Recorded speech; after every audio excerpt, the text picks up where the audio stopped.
their table and talk to her and Robert, and he was a big deal then, but it was easy to get a hold of him. And it's because Robert was so bloody good looking. And I started laughing and I went, holy shit. They didn't care about my poetry or anything else. I was just eye candy for them. And isn't that right, Yeti? Go lay down. Go lay down. Okay, I'm here with Hugh Merrill and I am super excited. First, tell me about yourself, Hugh. Okay, I grew up in Washington, D.C., and I've had a interesting life, to say the least. My great-grandfather owned slaves in Alabama. My grandfather was a federal judge and was lieutenant governor of Alabama. And my uncle was a very close, he was in the state House of Representatives in Alabama, and very close with George Wallace. And they wrote the Jim Crow laws. So that gives you some depth of background, and the story just gets uglier and uglier. And have we disappeared? No. John Merrill you just saw on probably Fox News or MSNBC, because John was running, he's Secretary of State of Alabama, and he's running for, or was, for the federal Senate seat, and got outed by the far right for having an affair.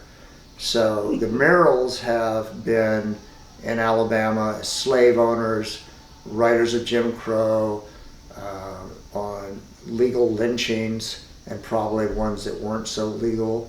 And the story, and so I grew up in Washington, D.C.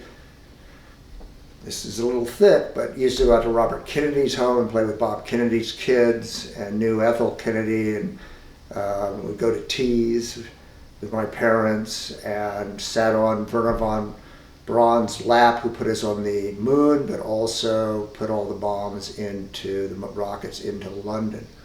And that story just doesn't stop. Came to Kansas City about 45 years ago, 75, 76, and have been teaching at the Kansas City Art Institute, and so that is the resume-ish side of Hugh. So, Hugh Merrill, as an artist and a teacher at the KC Art Institute, what has your life been like? It's really interesting that 45 years ago, the only concern of hiring at, especially the Maryland Institute, RISD, was to hire artists. Through all the hiring, we did not go through we looked at slides, and we simply separated people by slides. It was the work that counted. If the work was interesting, we knew the person behind that work would be interesting. It was highly poetic, and it's probably was impossible to stay in that world that was one that we didn't have any syllabi. You just walked into a classroom and you taught. That's what the incredible people who were my mentors did. And some of them knew Picasso and Leger and Matisse. And so Robert Motherwell was a teacher of mine. Again, that list, Sam Gilliam, the incredible painter and artist. And so that world has disappeared to one that is much more administratively controlled. And so you have to have learning information, you have to have all this stuff to teach a class. And that's just the way it is. It's become very organized and much less. So. Institutionalized. Institutionalized. Yeah. Now, how did you meet Jim Lady? Jim, when I came out, it's really interesting. Jim and Dale Eldred ran the sculpture department at the Kansas City Art Institute. And so Jim was intimidating as Dale could be. And he had his little cigar and his can of Coke with a little pop in it of whiskey. And he was a musician, he was a poet, he was a sculptor, he was all of these things. He was constantly traveling around the world doing incredible stuff. And he had a gallery over on Broadway for a while. And so around 70, so I met him 76, 77 and was just intimidated but impressed and wanted to meet him. And so Dan Younger, Doug Baker, and myself, I was teaching in printmaking. These were kind of my buddies, and they worked with me, not for me, they worked with me. We decided to build a print shop at 1919 Wyandotte, and it was called Squadron Press, and Dan was the one that was behind it. We got an NEA grant and bought a brand litho press and a really nice brand etching press, and set up down there, silk screen, and redid the building. My studio was upstairs, and we were the first business in the Crossroads. It was an arts business as far as I know. Could be wrong, but it's pretty damn close. I'm not far off. And it was before Jim owned any of the buildings, and there was nothing down there. It was empty. There was one restaurant, and there was where Manny's was, but it was a mom and pop, 3 different kinds of beans and meatloaf restaurant, and the downtown was dead. So met Jim. He had this incredible vision about the Crossroads, kept telling me to buy buildings. He was getting them for nothing. I couldn't make money if it was thrown at me.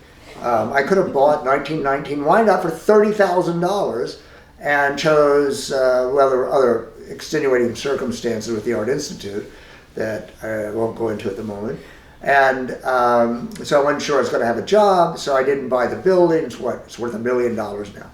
And so that says something truthful about me and my luck, which has been phenomenal, but not in that area, which is probably good.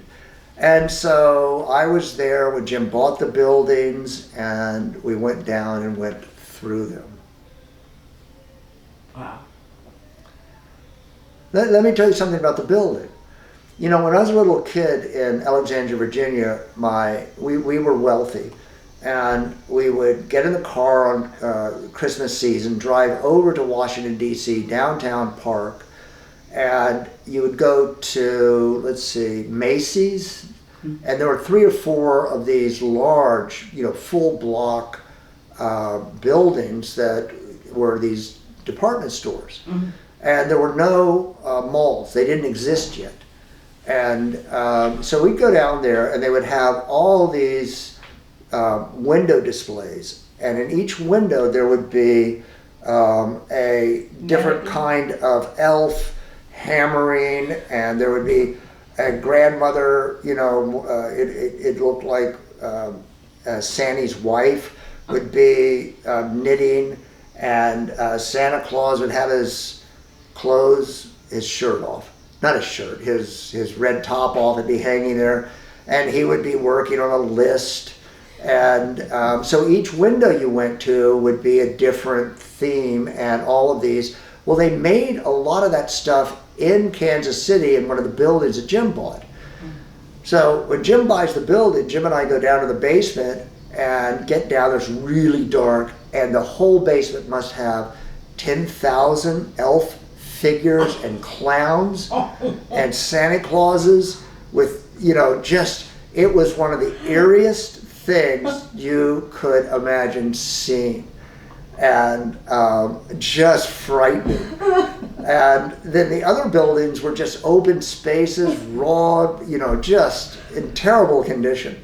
And Jim invited a group of students in who were all stoned out of their gourds. and I won't give their names, but many of them are still in town and are important people within the arts. But they were all stoned and some were on LSD, and you should have seen some of the work to build the walls between the studios, and they certainly didn't understand the concept of sound insulation.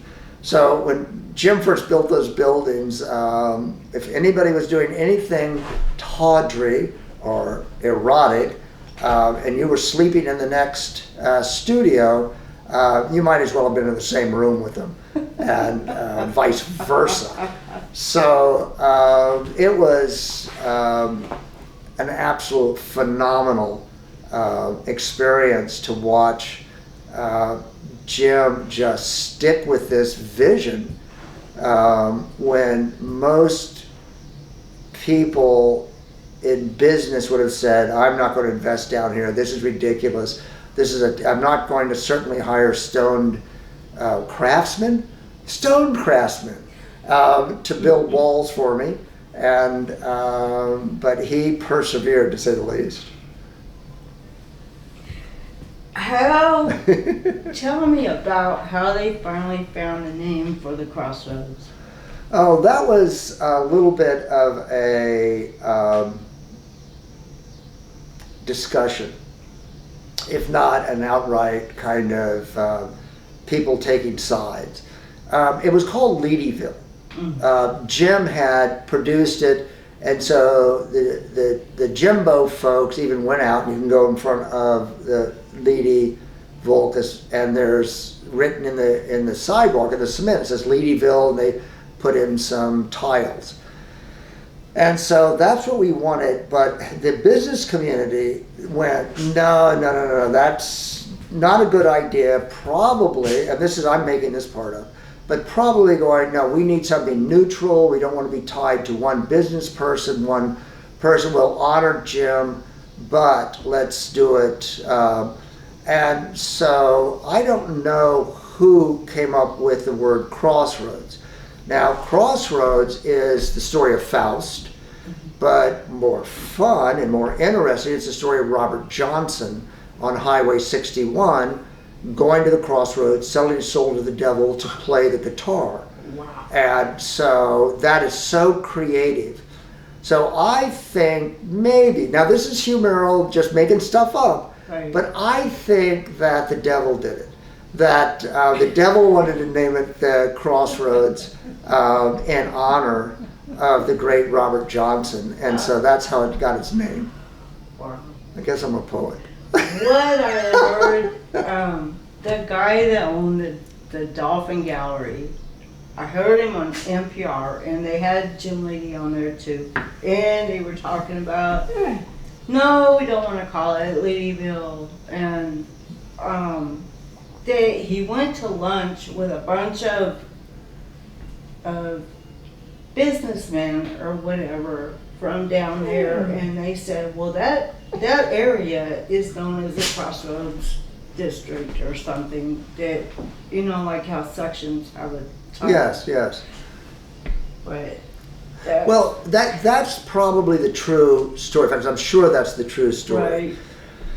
And John had the Dolphin Gallery, which was originally up on 39th Street. Mm-hmm. And it was just a small walkway, kind of a hallway gallery. And he was showing a little bit of work, but he had a ton of really, really interesting posters from France.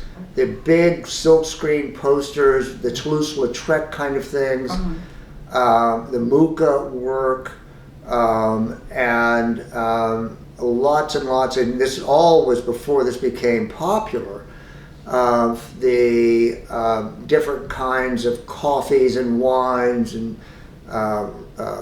cigarette papers and all that stuff that was 1870 through 1930. He had tons of that stuff. And he was incredibly sharp and smart guy. And Leedy, to my knowledge, now other people know this story much better than I do. Leedy, to my knowledge, asked John to come down and put the Dolphin in one of his buildings, which he did. And John had a gallery space and a frame shop. and had moved the kind of curio quality of the first shop to the back room, and put that stuff in storage, but was still selling it. And John is, to my knowledge, a really brilliant designer. And I'm not sure exactly whether he has degrees or not, but brilliant guy. And so he turned that into probably the most successful commercial gallery in the city, and showed everybody. Russell Ferguson showed there. I think I showed there. Everybody got a shot at showing there, and the work was wild and crazy. Peter Rule, who is part of this early musician and really incredible painter, a la Wilbur Newall, and had studied with Wilbur, studied with me for one semester. And so the Rule brothers were there. There were so many incredibly young and dynamic folks. And that all coalesced around John's Dolphin Gallery through Jim Leedy's patronage. And Jim would always, no matter how late it was, Jim, after long days, would always show up for everybody's show and congratulate them and walk in like he was brand new. And then John moved down the street to the Dolphin, which is now part of the hall. And then he moved to the Bottoms, and now that's the hall space, and which is a brilliant space, and continues that legacy. Is probably the best of the artists in Kansas City that are, and I don't like that, take that back. It's not the best, it's a really, really good stable of artists. There is no such thing as best. Right. And that's very foolish of me. But what a great curatorial eye they have had over the years, all the way from John at the very beginning through where Hall is now. Mm-hmm. All of that is because of, you can follow that back to the spark of Leedy. And that was John, his last name? From the Dolphin Gallery. Yeah, I know. I'm trying to think. Yeah, I'm sorry. It just jumped out of my head. I've gotten a little bit older in my memory. Yeah. John, I'm sorry. Yeah. And, yeah. I wrote it in another article that I printed, but I'll find it. So now you are still a teacher? Yeah, I've gone from teaching painting and printmaking to establishing the printmaking department and at the Art Institute. And it was considered as, this is blowing my egotistical horn, it's probably the best undergraduate or the top 5 undergraduate programs in the country. We did the major conference for what was called the Southern Graphics Council that moved it from a smaller Southern technical and artistic group into the 21st century with, it's an arts conference put together by printmakers rather than a printmaking conference. Wow. So it retains some of both, and we've given awards to numerous McCarthy Grant winners, including, God, my poor brain, Robert Blackburn, the great African American artist, and started printmaking workshop in New York out of Harlem. Brilliant man. So what a treat to get to spend time and meet him. Zhu Bing from China, and Zhu's work is just beyond belief. So we moved from a smaller regional organization through Kansas City to one that is, and so now it's called Southern Graphics Council International. It's the largest printmaking group in the world.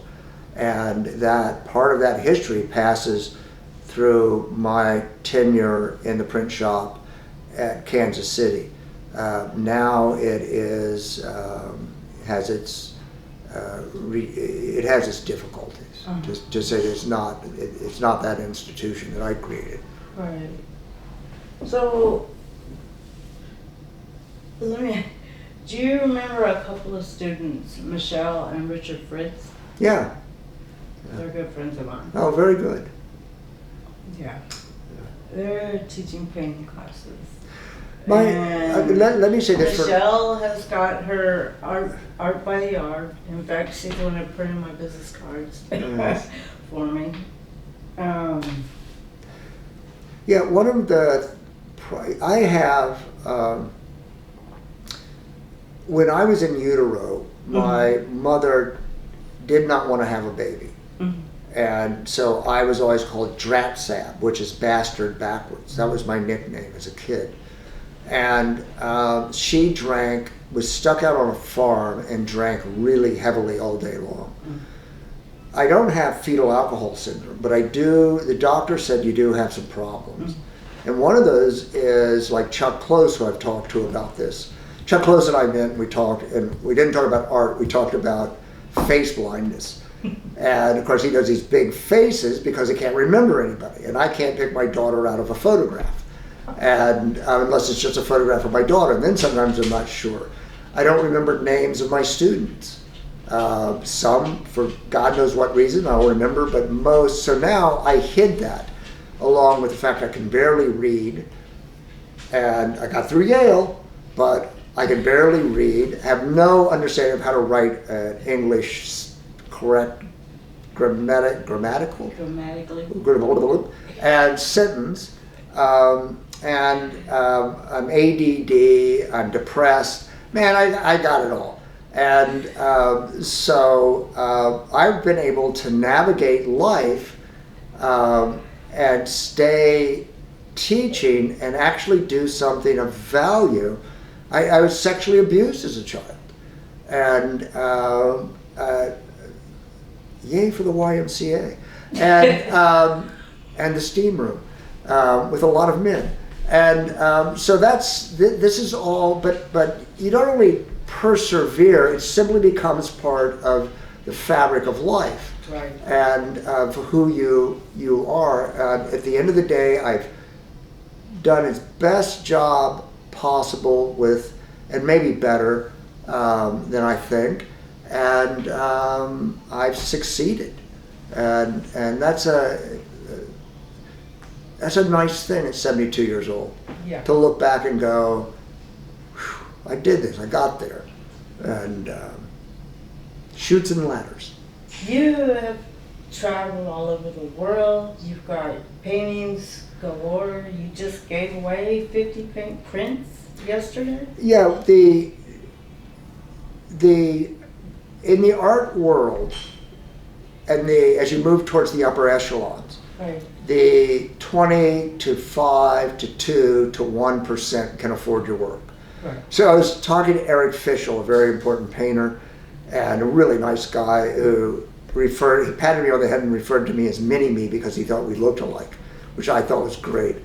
And Eric told me that, and I was laughing, he said, Hugh, I didn't get into this business to have people come into my studio, buy my work for $150,000, put it in a crate, ship it over to the art storage area. Somebody else sold it for $300,000. They rolled the crate into somebody else's bin. He goes, I didn't get into it. And I said, God damn it, Eric. I said, neither did I. And he looked at me and I started laughing. And I said, I just wish I had that problem. And he said, yeah, I know what you mean. It's great. You know, I love the guy. He's really funny. And, but he's navigated his life really well. Done incredible work, incredible stuff, gotten in trouble, and gotten out of it. And I'm in the Museum of Modern Art and a ton of other museums around the world, but financially I never got anywhere close to where those folks are. Who was your favorite artist of the Michelangelos and Picassos, Pollock's, Salvador Dali? It's interesting. The one there's two that I would pick who may not be my favorites, but they're certainly the most influential continually on qualities of my work.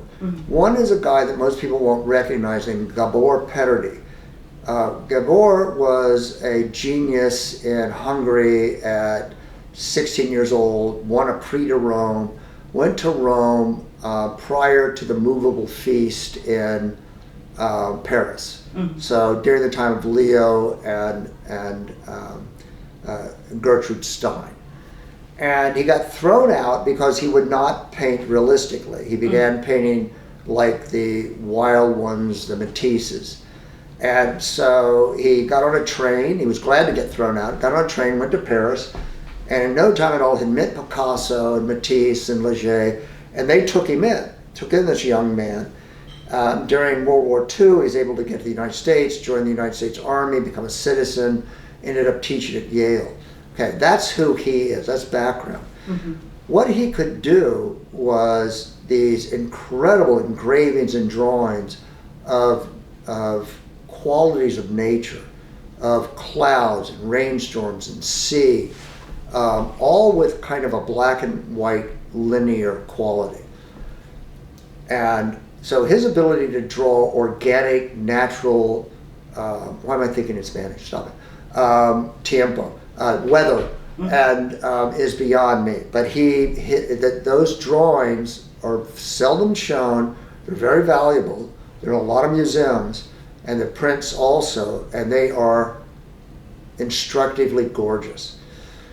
The other person was a guy named Al Held, and Al was having a show at the Whitney, a biennial, or not a biennial, but he was having a one-person show when I was at Yale. And I just really thought this work was amazing. It was simple geometric constructions of black and white lines that seemed to tumble off the canvas towards you, seemed to recede going back, and then other parts were flat. So it moved through the possibilities of the spatial relationships that a flat canvas, paper, substrate surface gives you. Coming towards you, falling at you, controlled, reinforcing the flatness, and then tumbling away. And then because they were cubes, sometimes drawn all four sides, they would flip. And so you'd look at it one way, and then all of a sudden it would flip, and it would be the opposite. And I was looking at this and going, this is incredible. This is like Pollock. You cannot, you could look at a Matisse, sit down at a table with a friend and draw it from memory. You can't do that with a Pollock. No. And you can't do that with an Al Held.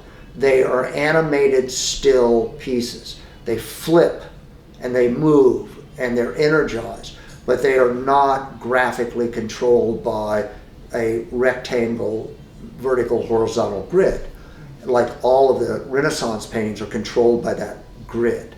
And you know what? Even the Mona Lisa plays with it. The background has that drop where it's lower on one side and higher on the other, and that has psychological realities to it. So this is the kind of stuff that I loved. And in my work is that geometric flipping and movement and spatial change, and then this beautiful, but you want to see it done right.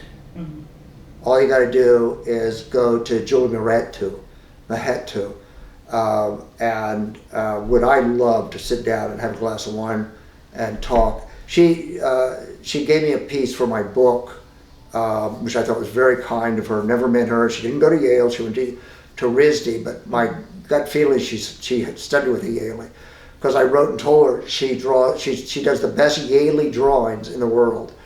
And I have a feeling she went, what? And but it's that combination of the Parody organic and the Al Held architectural put together into the same space, and she nails that in both her drawings and those large paintings. And so I really hope to meet her, spend some time talking. So you've been painting for how many years?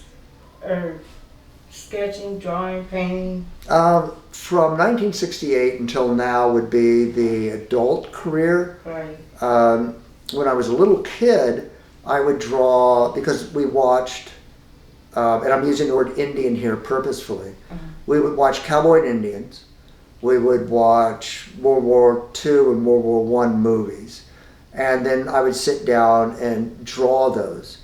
A lot of those movies, Iwo Jima, the battle was on an island, so I draw an island and the boats off the island, and then I would take and poke a hole in it, and I'm supposed to be fourth grade, you know, they're teaching us math, and I'm drawing on these forms, and I'm, you know, my pants, my khaki pants would have all these pencil marks on them, and so I was always that kid, that nerdy, weird kid, not the smart nerd kid, just the nerdy, weird kid who was off in their own space and head when everybody else was paying attention. So,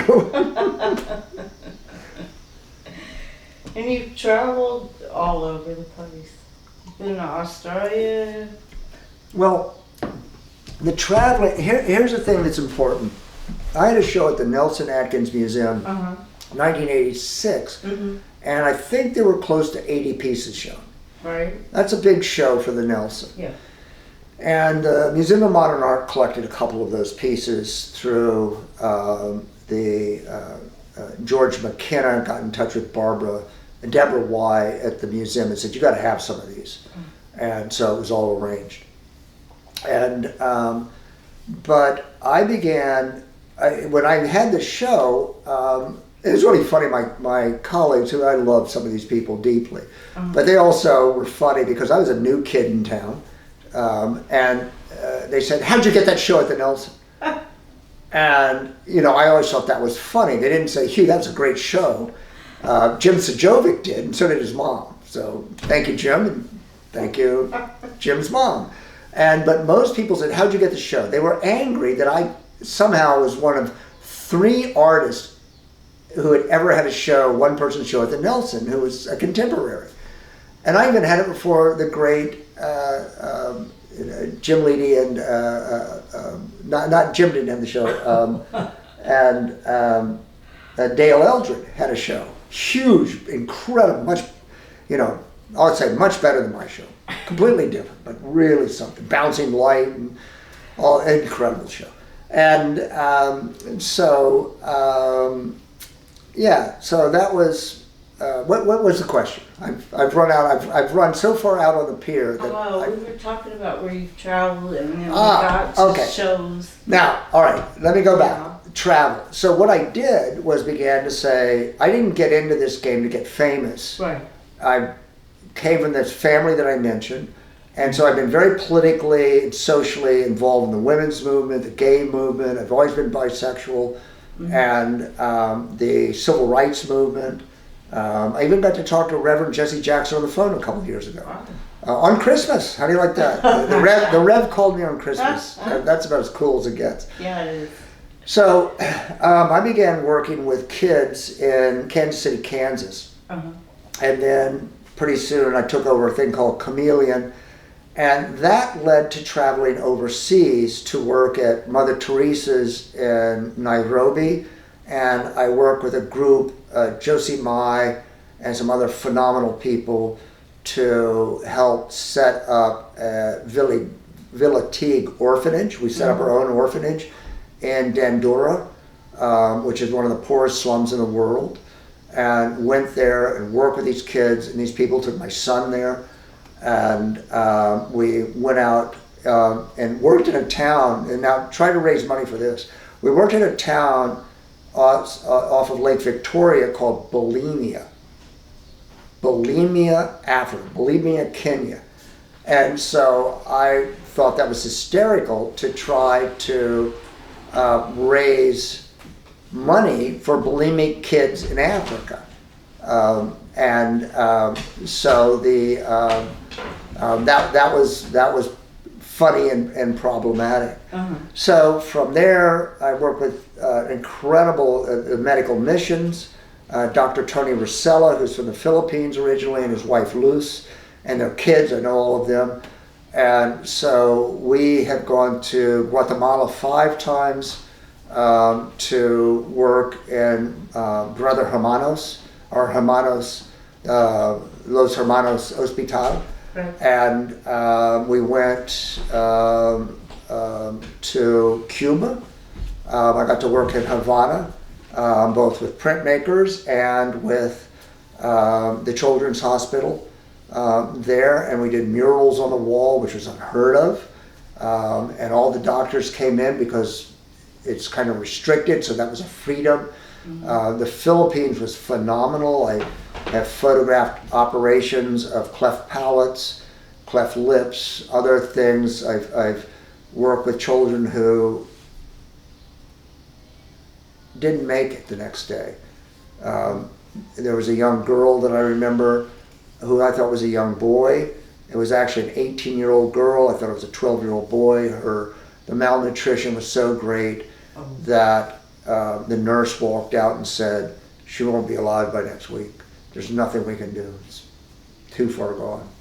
And photographs of her sitting there.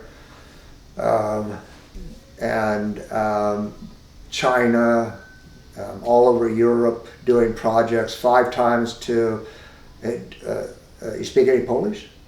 Dzień dobry, jak się pani miewa? I learned Polish. I have no ability for language, but I learned enough Polish to get a sandwich, and a pivo, which is beer, and you get a pivo, they give you some vodka. And so love Poland, just love it, and was there right after Solidarity. Was asked to do by a Jewish museum to do some work on Auschwitz. Came back and said, I'm not doing it.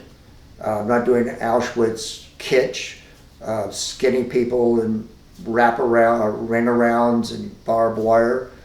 And when I was in Birkenau on a snowy day, no one was there. Mm-hmm. And I stood there and I looked up at the heaven where God hangs out, supposedly. And I took photographs straight up, and they were later, that set of photographs were published in New Letters on the Air. And I wrote a play that I need to finish about that experience. But where the fuck were you? And all of a sudden I could hear the gears. I could hear the gears come together of the German killing machine and the God machine that doesn't care. It simply takes the souls up. And I stood there in that ash pond, and I understood something so deeply that I came back and became a Buddhist. Oh no, I became a nudist. I'm sorry. I don't want to harm the Buddhists. They're really wonderful people. I became a nudist, and yes, and moved to West Virginia. So now, what are your plans for the future? I would like to teach 5 or 6 more years because I love being in the classroom with the students. Mm-hmm. I do not like the organization of the Kansas City Art Institute. I don't like their racist history, which they deny. And but these are the folks who say, "Oh, they don't apply here." And I've heard that from top people there for decades. So everybody knows that the Art Institute and I have great history together, mm-hmm. but not solidarity. And that's different. And I certainly don't like the incredible use of everything not being human but being done online. It's like forcing me as an artist to be a little administrator, mm-hmm. And doesn't reinforce mine or anybody else's humanity or teaching skills. Mm-hmm. It seems to be all about organization and power and structure. I think that that's just simply the way. And maybe the next generation will come along and won't have the disabilities that I have in dealing with Google Docs, but I can't read a chart, and you know how many charts I have to read now? But unless the chart's printed out and I can put a white piece of paper and go down it. So I had to give out locker numbers the other day. And it was hysterical. The kids were all laughing. Hugh, none of these locker numbers work. And you gave us all the wrong. I said, I can't do this. Read online? And no, I'm standing there with them. I've looked them all up, and I've put them on the lockers, and it was a total disaster. I can't, because I can't read that. Right. And so it's all, I take it with a grain of salt. And so I think probably reduce that down to 2.5, 3 years. And then I've already put all my work together, beginning to, and digital files, working with a number of people, but the most significant now is the wonderful Charlotte May. And we're producing chapters for a bigger resume and book.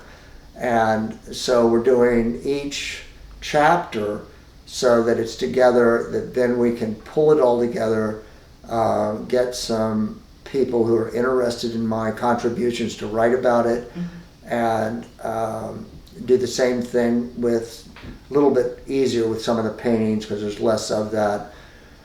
And I've already written one book that captures a lot of this. So it's very important for artists, especially now that you can do this online, to take the responsibility of capturing their own work. The work itself that's in museums, how many people will see it? But how many people have seen the Sistine Chapel in a book? Millions. Millions and millions. Yes. Everybody. Millions. Billions. Yeah. But how many have walked through the Sistine Chapel? Right. Smaller number. Millions, but still much, much smaller.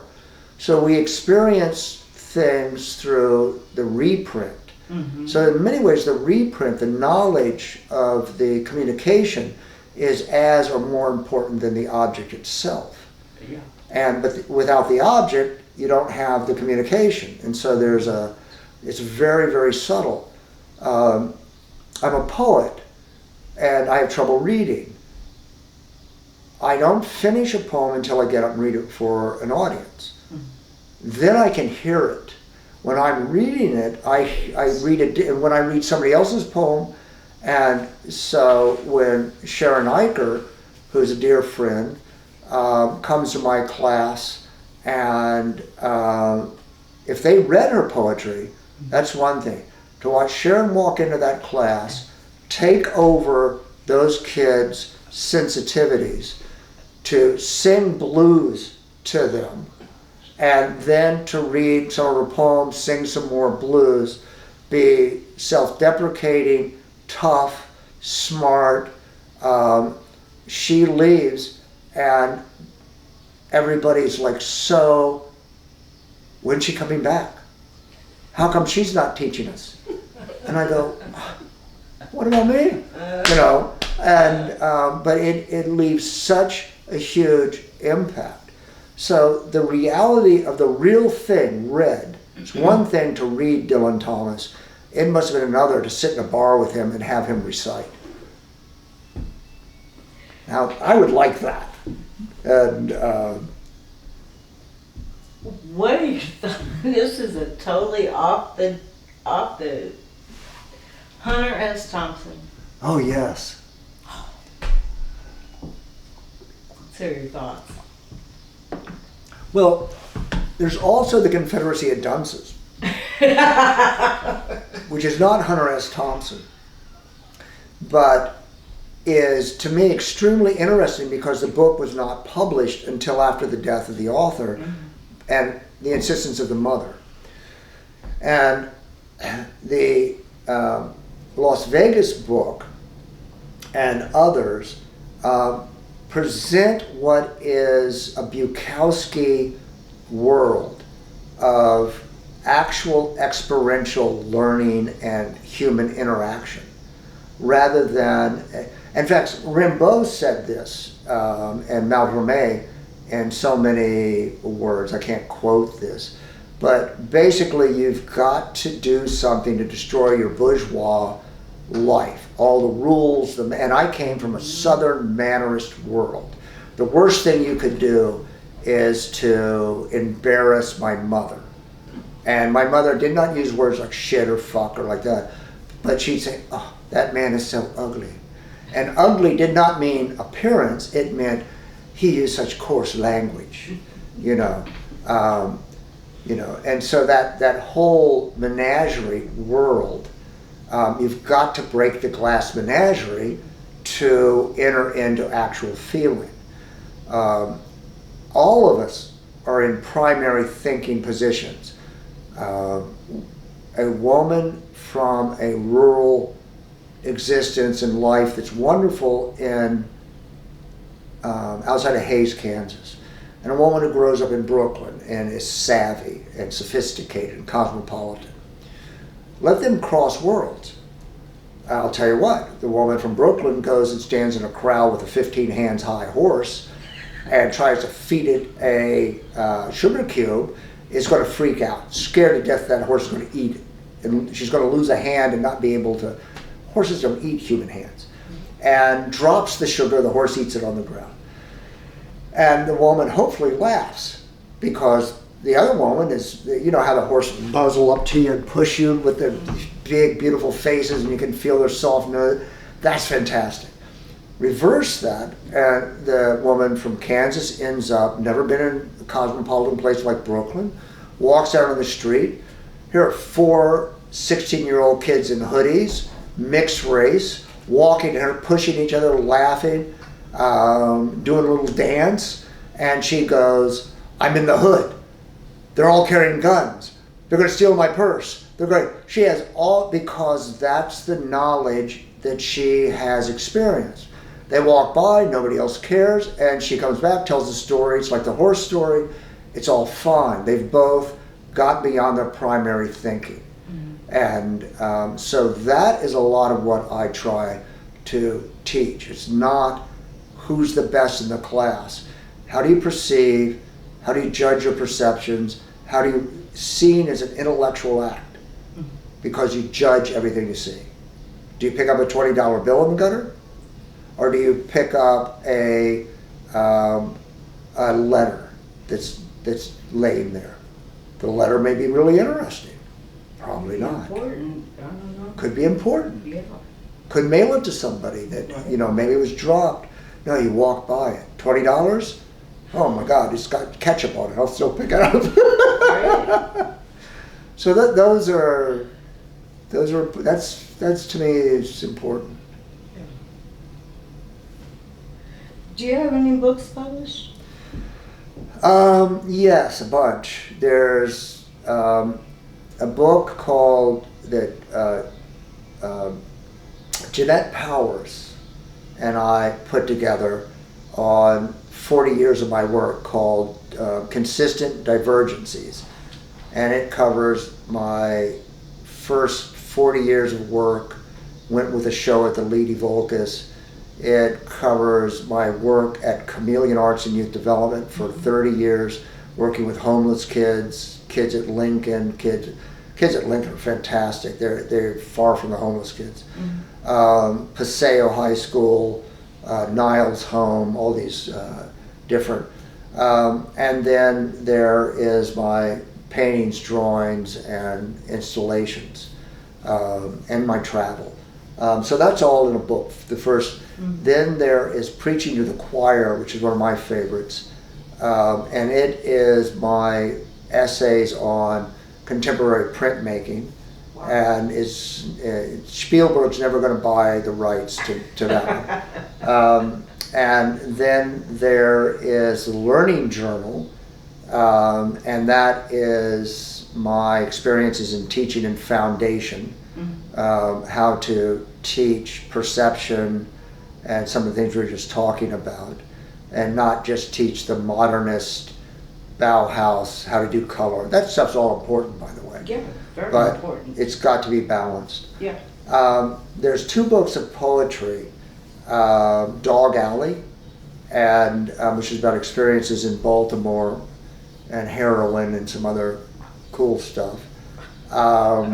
And then there is Nomadic, which was the first one, and those are both done with Jeanette Powers, who's brilliant. And those are a little closer to growing up in my family. There's one about going to the Howard Theater as a kid, which was all next to Howard University. It was an old vaudeville theater for the black Negro communities, Chitlin circuit, if you'd like. So for $4.50, I could see B.B. King, James Brown, Smokey Robinson and the Miracles, the Impressions, the Temptations, and the list goes on and on. Best shows in your life. Out of 800 kids in the thing, 780 were black and 20 were white. And they used to take the lights and they'd swing them around and they'd stop them. And all the black kids, when they stopped the lights on them during the show with James Brown, everybody jump up and dance. But they also looked for the white kids in the audience, and they'd stop on us, and we'd all put our hands up like this, and then go duck down, and everybody would applaud. And Bo Diddley has this white girl in this remember that not velvet, plasticky dresses that were white and they had fringe and they were really short. You could and he would come out and he would be playing that double neck guitar, and she'd go, Bo Diddley, you're so ugly, you gotta sneak up on a glass of water to get a drink. And he'd go, like that. And Bo Diddley, you're all green and wrinkly. You look like $1 million. You're all green and wrinkly. Bo Diddley, and so they'd be doing this trash talk, and she'd be putting him down. And and of course it's this blonde-haired white girl putting down this brilliant black big man, and in a cowboy hat. He always wore a cowboy hat. And so at the end of this whole thing, he goes, "Fuck you," on the guitar.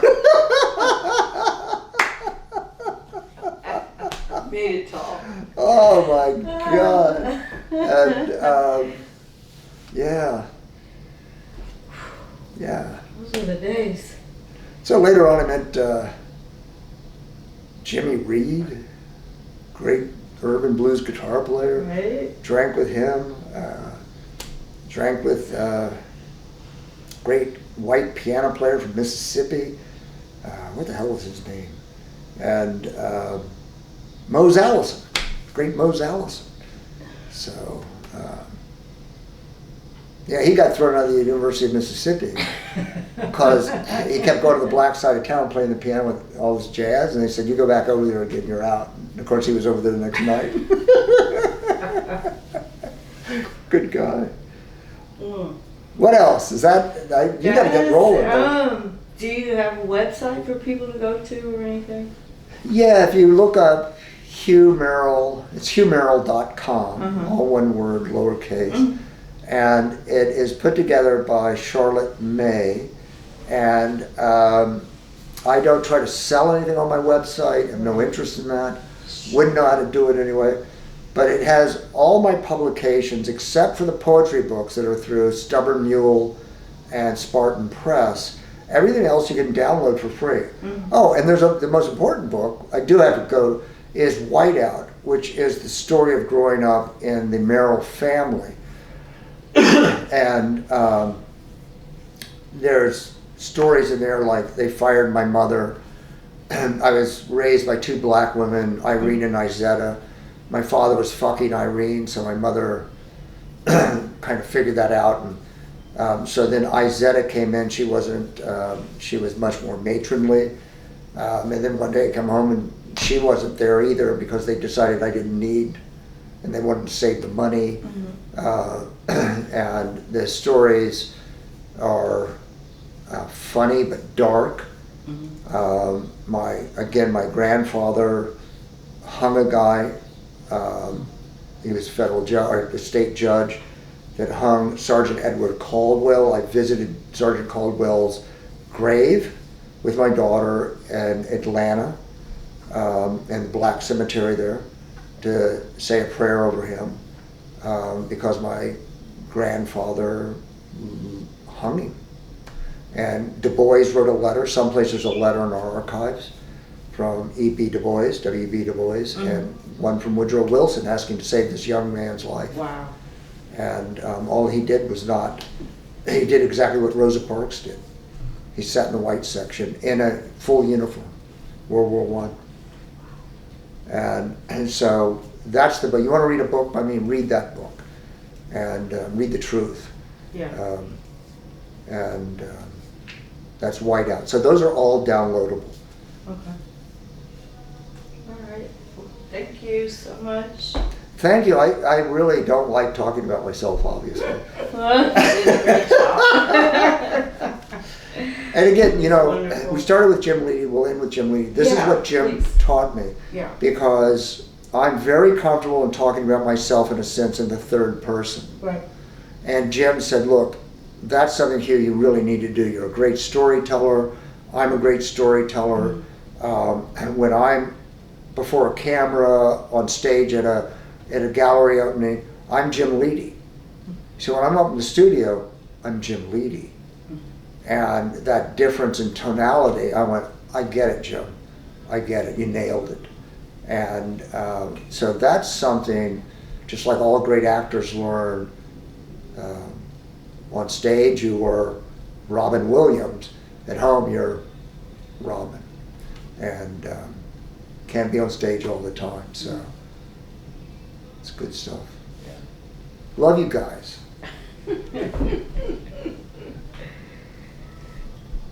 Thank you.